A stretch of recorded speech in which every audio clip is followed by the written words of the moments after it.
Good morning, everybody. Welcome, everyone, to the Saturday Morning Mastermind. I'm your host, Samantha Studebaker-Carl, and I'm here with my good friends Dan and Lori, Angel, Sandy, and Catherine. And today we are starting our discussion on a new book, which is Love, Life, God, The Journey of Creation by Jarrad Hewett. Before we get going on the discussion, thank you, Dan, for showing that. Just a little bit of just basic housekeeping for those of you who are watching and who are new on here. We just want to let you know that, we are broadcasting live on Facebook. Sometimes we have strong language. We're real on this discussion.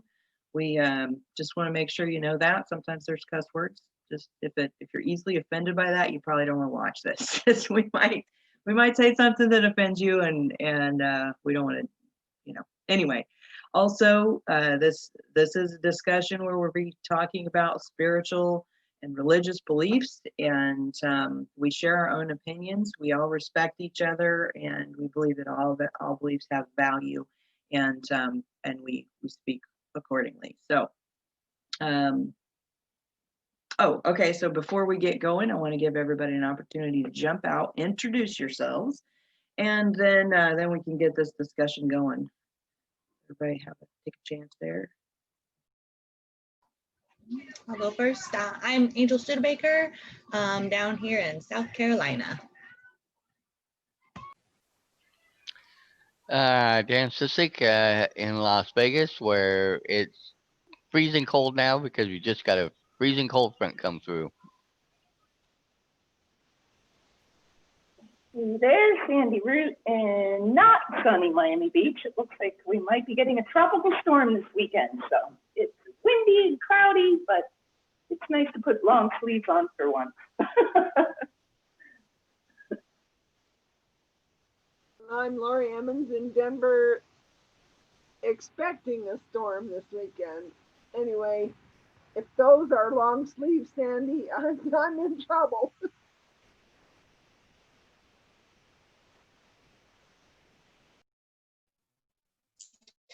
Hi, it's Catherine from Shawnee, Oklahoma.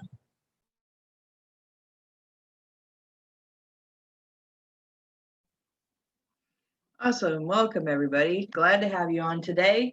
Like I said, we're going to be talking about the book Love, Life, God, The Journey of Creation by Jarrad Hewett.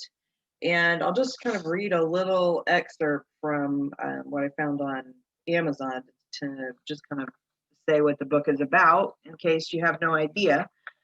So it says, the Journey of Creation charts new territory, not only with its casual conversation style of writing, but also with the profundity and in-depth explanations of how the law of attraction actually works, why it sometimes appears not to work, and how every single subject in our lives all relates back to one simple subject, love.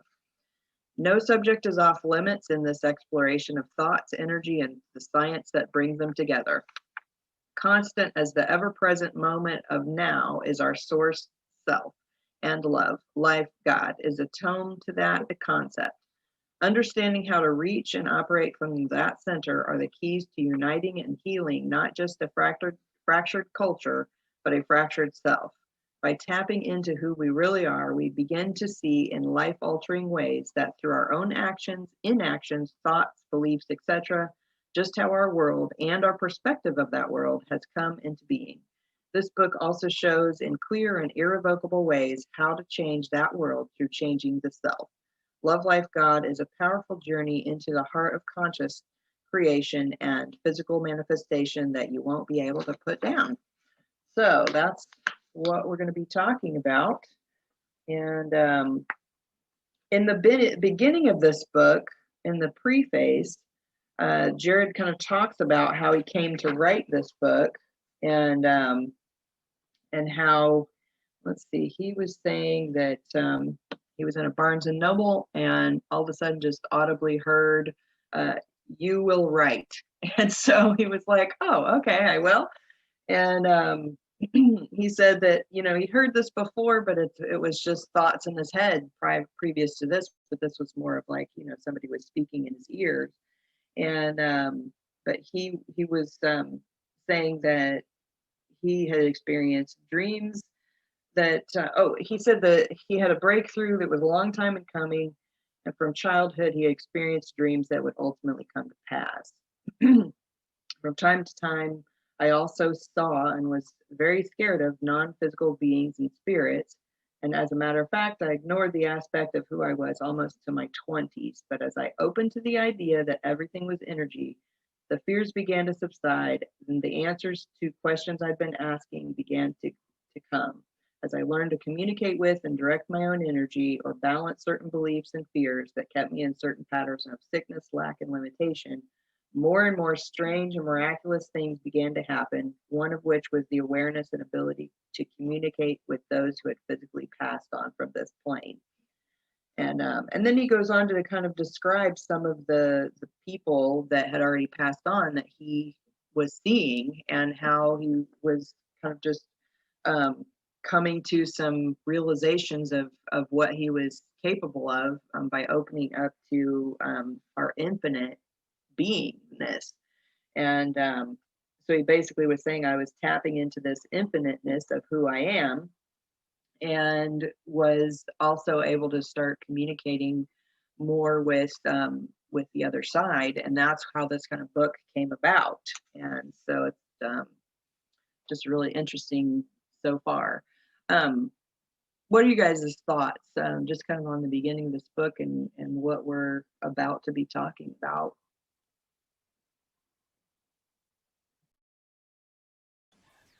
I'll jump out really quick into kind of what I, because basically anybody who's followed us and knows kind of know where my thoughts, my views, and my beliefs are and what they're about. And so when I saw this Love Life God, I had a very different thought of this and where it might go.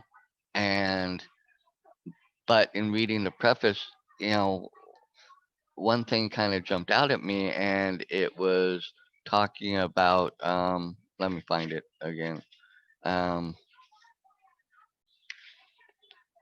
oh God. Um, he talks about kind of this talking about oneness, about ex- accepting the oneness, and that he's always been, and that, and I've always believed that, you know, of how I was created and stuff. But even in the Bible, it says, you know, where I was known before I was formed. And it, after reading that little bit that he talks about, that oneness and everything and energy and having always been, how do I say it? I don't know if it's alive, existing, I guess, existing in whatever form or shape. It kind of made me re-look at that and think, okay, but if from my beliefs, if God knew me before I was formed, that means that somehow, in some shape or form, energy, matter, or something, I still existed somehow. And so it makes me think of some of the other books we've recently done, talking more along those line of things and stuff like that, and how it's kind of made me realize that I think this is going to be a book that's kind of a middle ground of some of the books that we've done recently, because he even talks about that he was brought up as a very strict Southern Baptist, which when I was younger, that's what I grew up with, was Southern Baptist. So I understand where he's coming from on that aspect. So that's where my head started with this.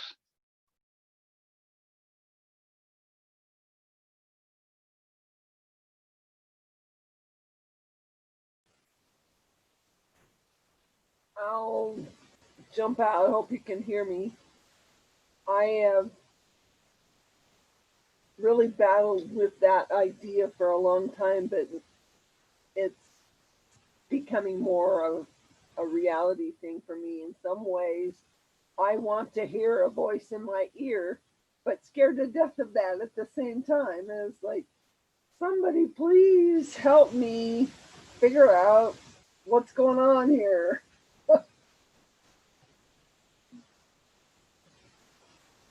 That's about it for now.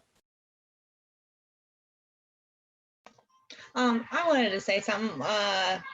One of the things that I came across, and I believe that it was the introduction, and my religious beliefs have always been very open. I wouldn't say that I've always questioned them. I mean, I guess so. So I've never really had one strict religious belief.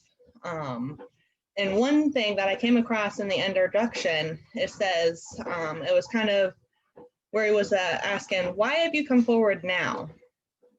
And it says, we've come forward now to help show you and everyone reading these words their oneness with Source, that which most people have called God have placed outside of themselves. In which that really made a lot of sense to me as well too, because I never really didn't believe in God, but I also didn't believe that there was just one God, or that he was this all superior kind of being in my beliefs, you know. And that kind of says that we have placed what we call God is truly ourselves, and we have just taken it out and placed it outside of ourselves and said that it's its own being, in which I feel like it's saying that in reality, God is yourself. It's everybody, and everything around you is God. Everything is God. You are God. I'm God. And that just kind of really hit home with me per se. You know, it just made a lot more sense than, you know, than having one God here or one God there, and everybody's like, my God's real, you know, something like that. I don't mean to sound biased or anything like that. I don't mean to be offensive or anything, you know, but I just feel like, you know, that's true. Everybody has their own God. There's many gods, or, you know, it's the one is you, yourself, and everything around you. So that's all I got to say. Thank you.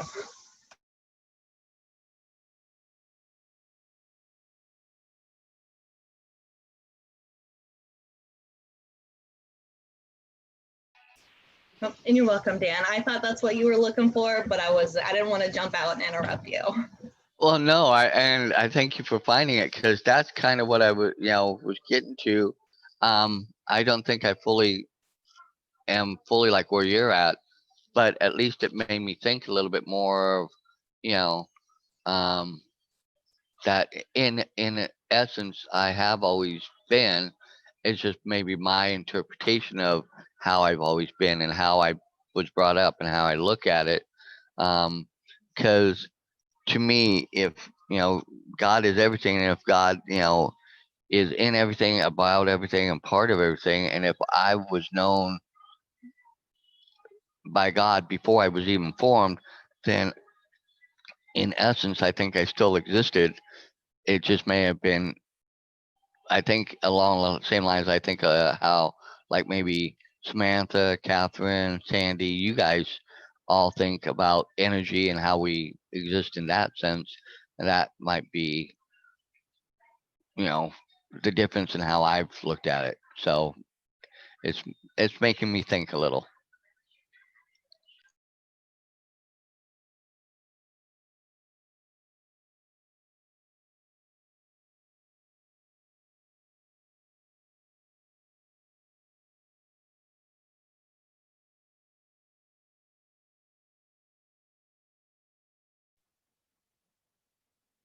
Yeah, I think this is going to be a really interesting book. It kind of made me think of a number of different things. Because, of course, he's talking about tapping into the infiniteness of who he is. And he was like, what began as sort of a peering through the veil wound up as a realization that the veil, all veils, was just an illusion. There is no separation. As I began to remember who I really was and to open up to all I am, I had greater experiences of oneness. And Lori, you kind of mentioned about, wanting to hear and yet being fearful of of that also. And I've experienced that off and on through my life too, is I'll start to have experiences sometimes, and then it gets scary, and then I'm like, oh, I don't know, I'm not ready, And so it's just really interesting. And I know, Catherine, you've had a lot of experience with with the other side compared to, I think, what any of us have. And so I'm going to be really interested to hear what you have to say about all of this. And, but what I started out in a Christian belief system. And when I was growing up, it all seemed to make sense. And yet then when I got older and started kind of getting my own ideas and experiencing more of life, I started to question everything, because I just felt like I didn't feel like what was being said made sense. But the more that we have studied things about energy and oneness and just this whole idea of spirituality being more of a looking inside ourselves, it has made more sense. It was like I was really anti God and Jesus for a lot of years, because it just really upset me that it was just the things that I had been taught for a lot of years. And I'm like, this just doesn't make sense. I can't believe that that it's this harsh, that this is the harsh thing, because I felt like Christianity was really teaching a harsh thing. It was like, if you're good, you're going to heaven. If you're bad, you're going to hell. And if you don't do what God says, then you're a horrible person. And I just didn't feel that way. I'm like, it can't be. It just, I don't know, that was just my interpretation of what they were trying to teach us. But then when I started reading more books on deeper spirituality and oneness, I'm like, okay, now some of these things that I learned from the Bible and in Bible class and in Sunday school and all of those things, I'm like, now these things make more sense because of the way that they were teaching them in like a literal way, when in my opinion it should have been taught as kind of like a parable of, here's kind of like a story. When you try and tell somebody a lesson, you tell them a story, and the story is not necessarily an actual thing that happened. It is more of this is a kind of like the after school specials from way back when they would make up these stories of these things that might happen and teach you how to work through them.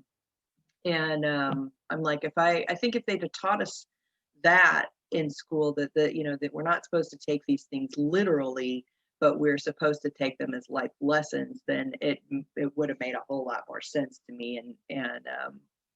But even still, I am now I'm just kind of losing my train of thought. So somebody else jump in.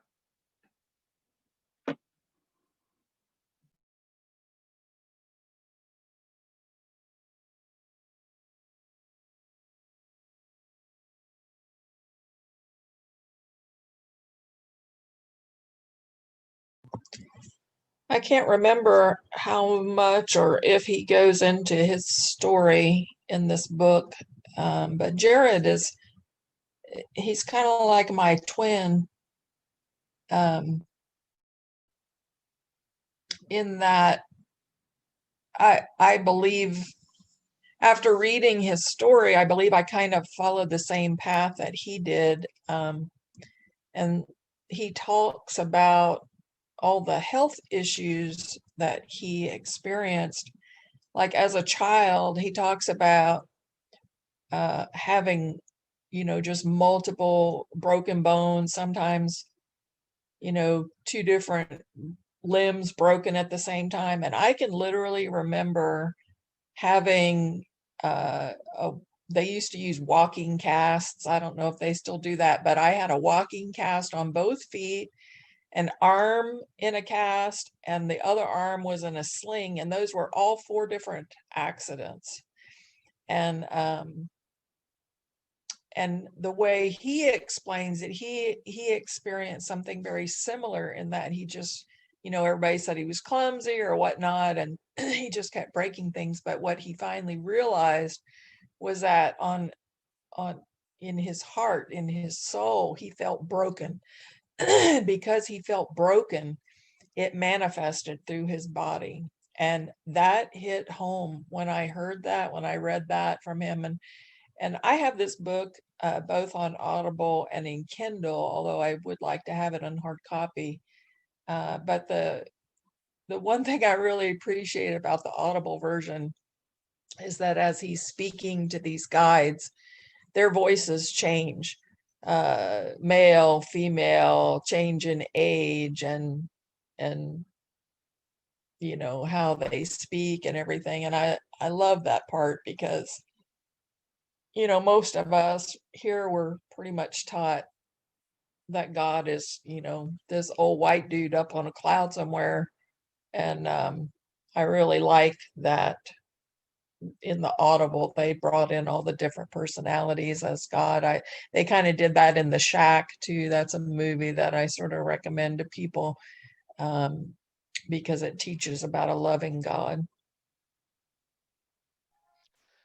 Yeah, I'll jump out on a little bit of what you were talking about, Catherine, because I think I have never believed that is a white bearded old dude. I've never believed that. I'll just even when I was younger, I just never believed that.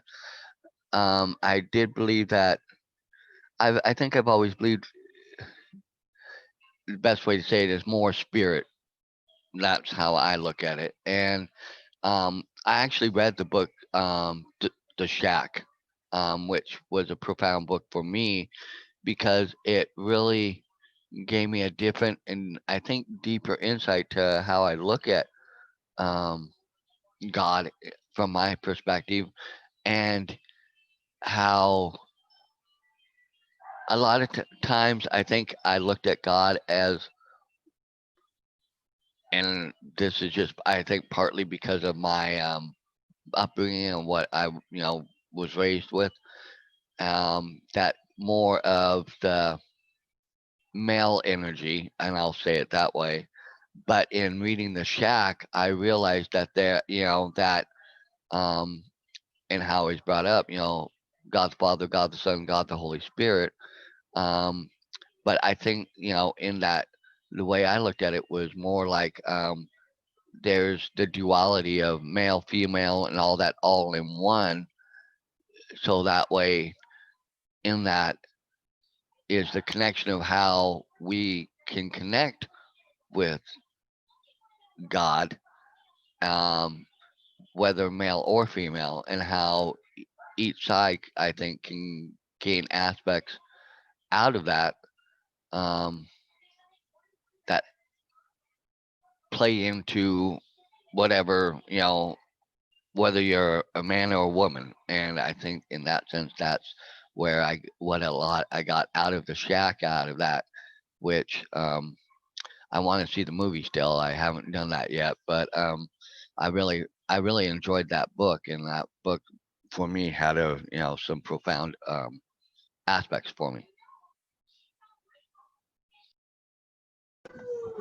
Kind of going off of what you said, Dan, with God being kind of masculine and a feminine energy. I kind of go back to what I said previously or said before.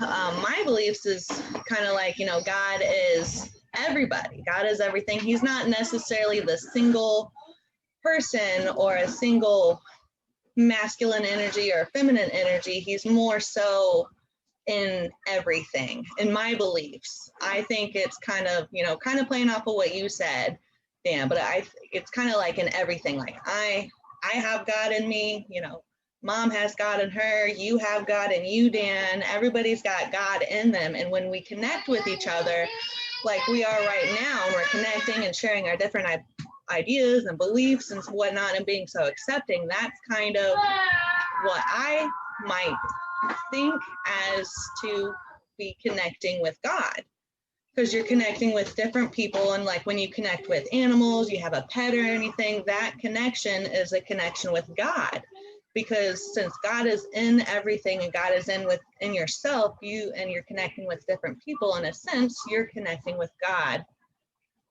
in kind of an overall sense. That's just kind of how I see it, my beliefs of it. So that's, yeah, I think that's all I got for right now. I like that. Because it's reminded me of something right now that it's like taking over my mind, and I'm like, Sandy, just enough, like get it out of your head. Like, why do you keep thinking about this thing and rehashing? But what you just said, Angel, reminds me that, whatever is going on with this scenario or these people that I'm, keep rehashing about, it's also, it's like a message from God, or whatever I call it, the universe, or something. Like there's a reason why maybe I got this message from this person in this way, and it's something to open up, because I believe that what you were saying, that there's God in everything, but I also believe, that there's God in the messages and the things that a person says, whether it's portrayed as negative or positive. Like it's always like there's a message, it seems, in everything that's coming at us, whether it's something somebody says or a butterfly flies by, or can always find a message, and it's all God. So when you said that, it sort of made me think about what I have on my mind, and seeing it in a way that it's a message from God, or a higher source, and that helped me sort of release it in that moment, to say, oh, okay, I got the message, and I know that I can let it go more, because I know that I've already know the message. So why do I have to keep rehashing it? I know the message, and if it keeps rehashing, like, okay, what's, keep looking at it. What is the message here? What is God or Creator trying to tell me or show me here? Because it's something for my growth, ultimately, I feel and know. So, thank you for saying that, because it really helped me sort of put a spin on what's been bothering me.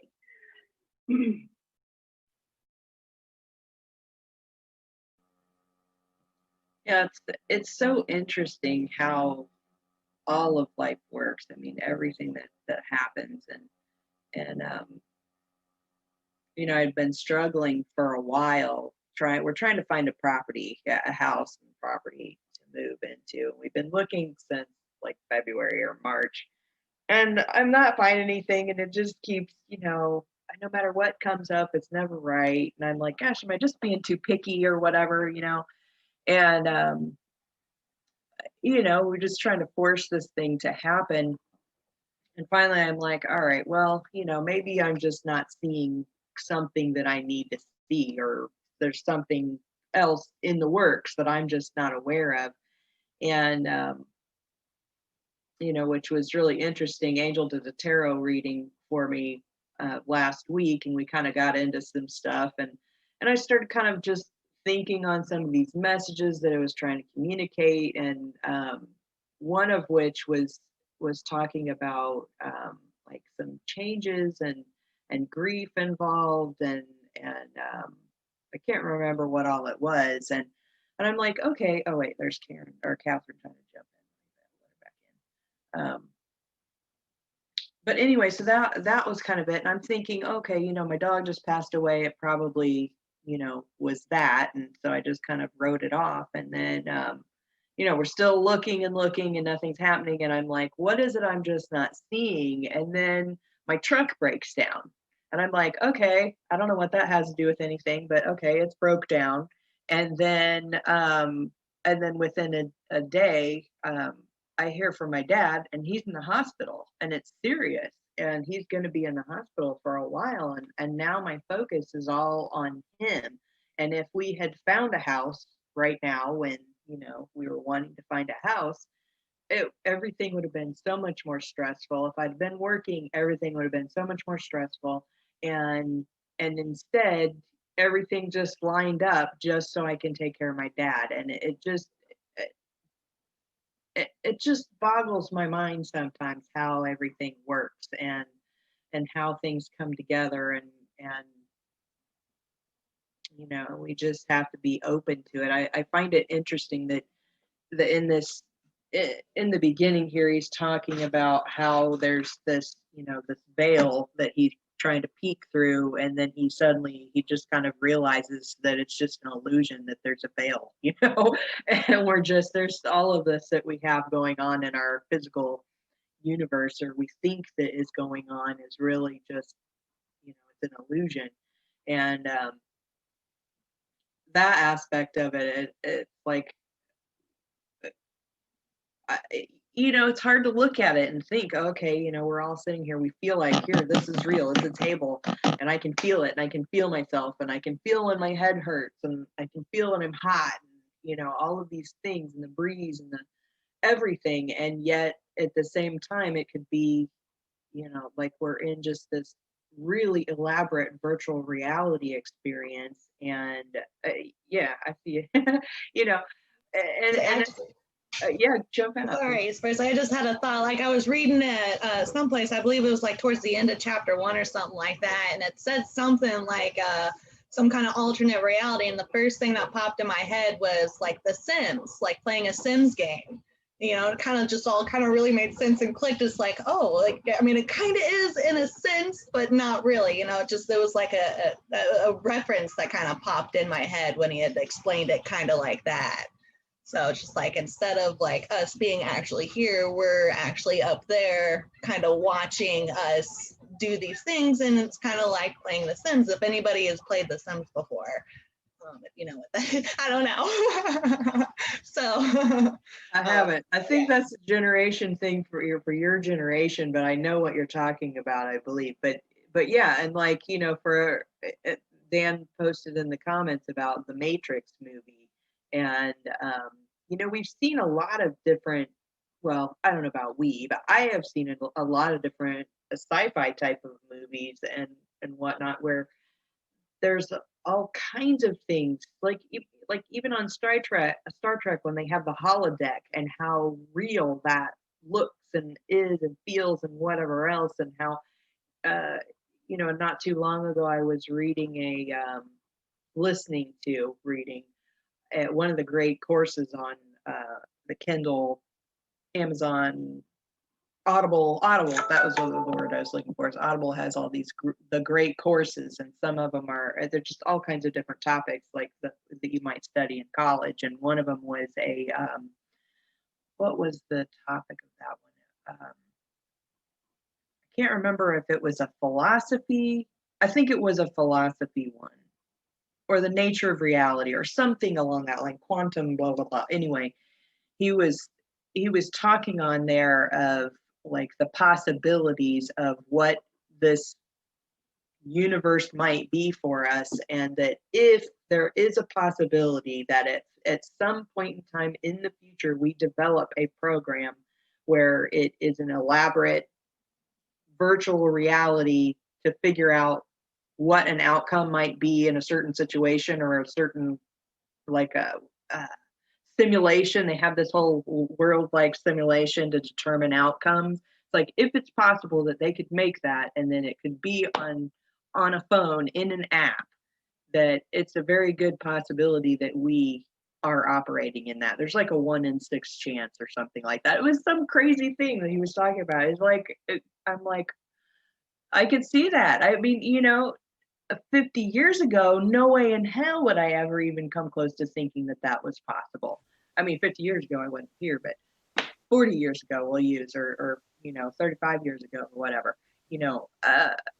These things, none of this technology was even in anybody's mind yet. And yet here we are, able to do like video chat. This is virtual, right?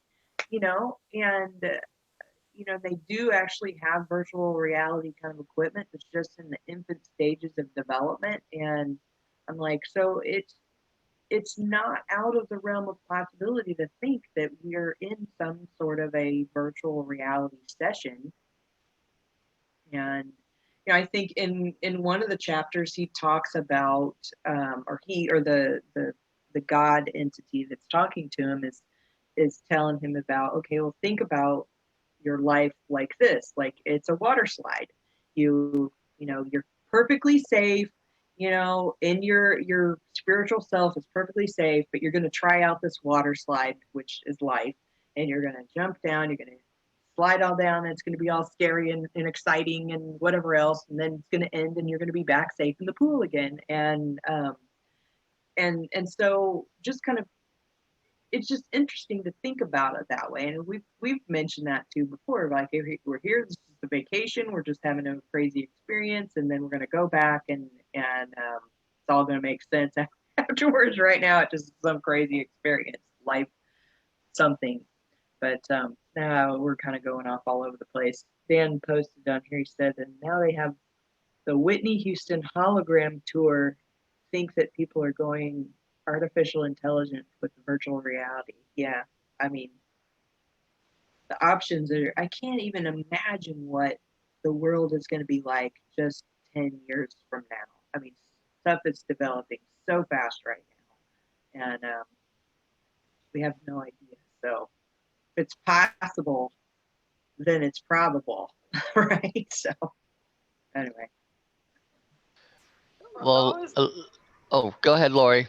For those that believe in the Bible, it says, as a man thinketh, so is he. And I have had experiences lately that watching things on programs that are presented, a really dumb presentation called Last Man on Earth, where a virus takes over and kills all the people. And I thought, this is so strange, because we watched it right before the pandemic broke out. And it's like, wait a minute. But everything we can think or believe or imagine can become reality. And it seems to be working that way. And so that with all of the humans, each having their own energy source and all these ideas, and we all have expectations based on where we've been and what we've learned and experienced and all of that, that we can create our own reality. But if you go into situations with expectations, that has been a big word for me lately, that just go in with an open mind and go with the flow, and just can't explain everything away so simply.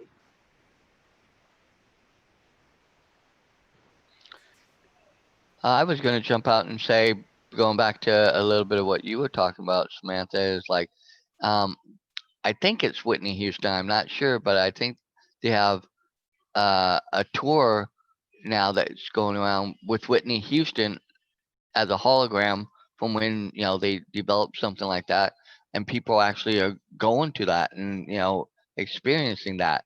So even with some of the, you know, advancements on that, and if you look at my nephew, he's a big online gamer. He loves to play like Call of Duty and all those and stuff. With that, and you know, graphics and the thing on that becoming more and more real life,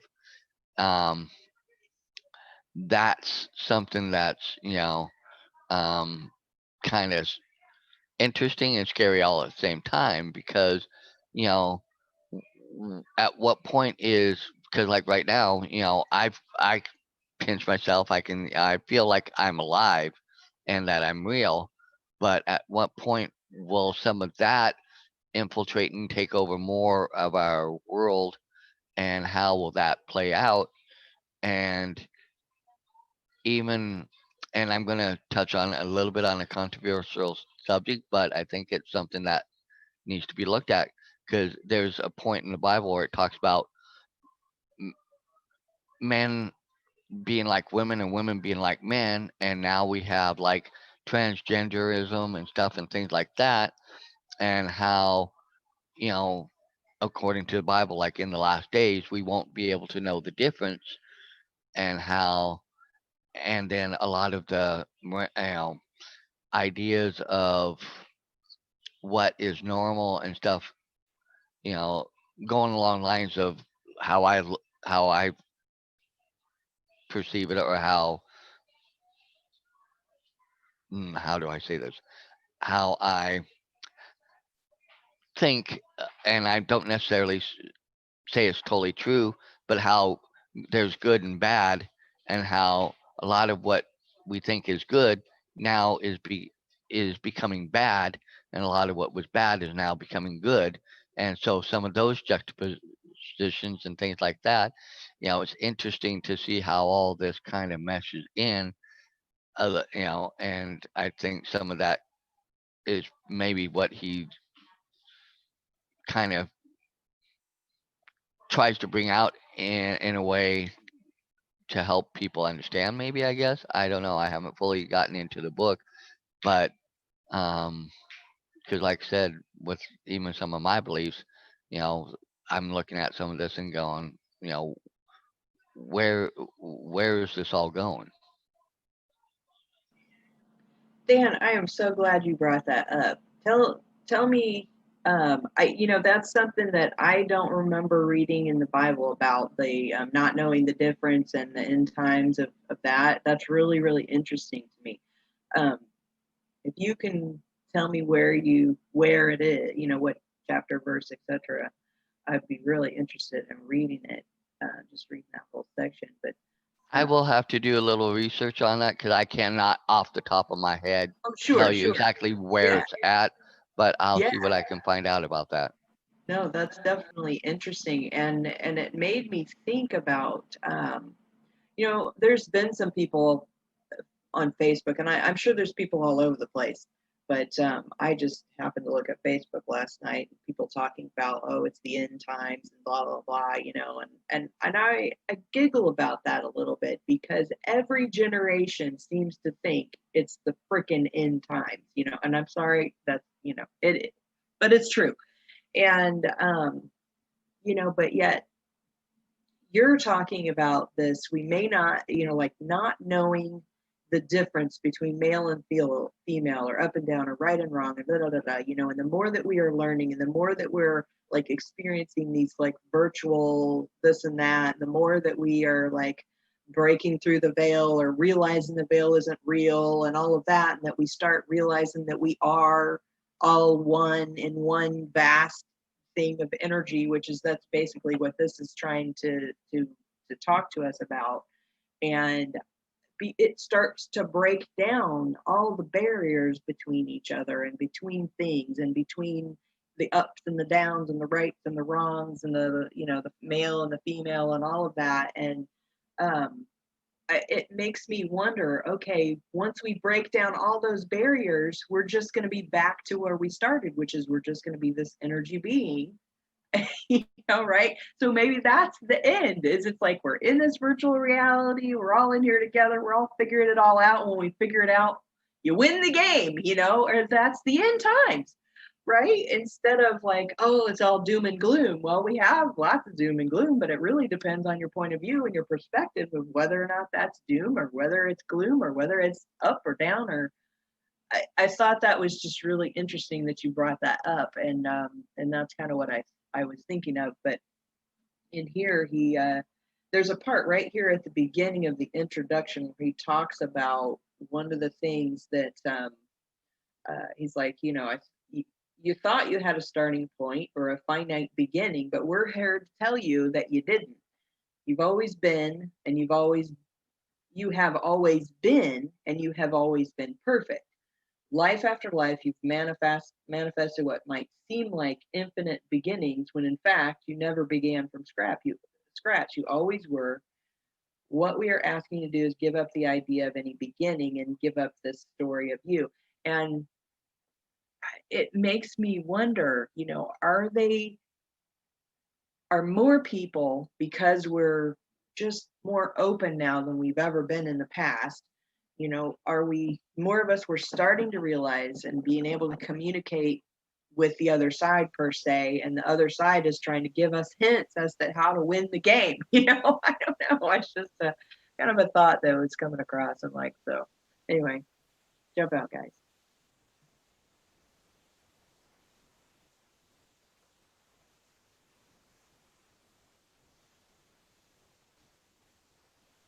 I just realized it's the top of the hour. It's 11. So, or 11 here, 8 probably there, Dan, right?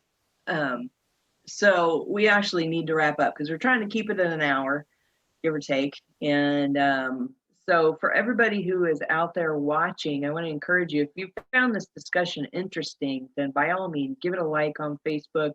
If you're watching it on YouTube, like us over there, subscribe to our YouTube channel. And if you're on YouTube, you can find us on Facebook if you go to mindsetmasterycollective.com.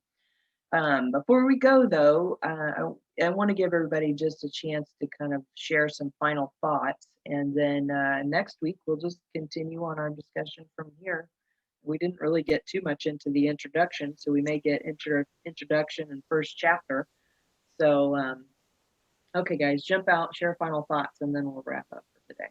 I will just say that giving up the story of me just really opened things up, because it's so easy to get so wrapped up into what you've experienced and all the emotion and everything in there, and everything has polarity. So it's just going to be interesting. Yeah, for me, it's going to be interesting to get deeper into this book and see what he has to say and what he draws from and where he draws it from. Um, it sounds like it's more from personal stuff and things that he's experienced himself. That's why I would love to hear more of Catherine's stuff on this too, because of her saying, in some ways she feels like, not that they're literal twins, but twins in the aspect of becoming aware of who they are and their connection that they have and how it's brought them to where they're at. Because I'll be honest, I always gain something out of when she shares stuff and when she, puts stuff out. I may not always fully agree with it, but I gain stuff in it, and it gives me more to think about and help me to, look at things from different perspectives so I can make my own decisions about certain things too. So I'm looking forward to hearing if she has any other things to add too, as well as what I get from this book.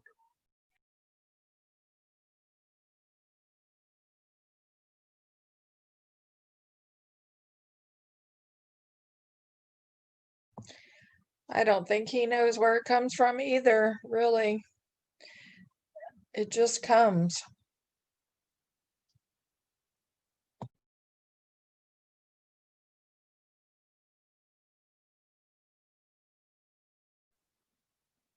You still there, Sandy? Did you want to share any final thoughts before we wrap up?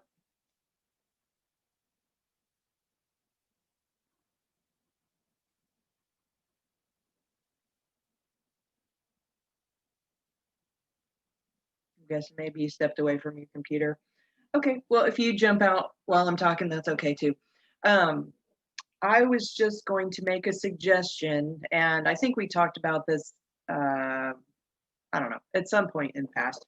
But with this book, I really want to encourage everyone as you're reading through there and you find some paragraph or sentence or whatever that kind of strikes you that you have a thought on, then by all means jump over to the Facebook group, share that quote from the book and then your thoughts, and then we can all comment on it and just kind of keep the conversation going throughout the week too.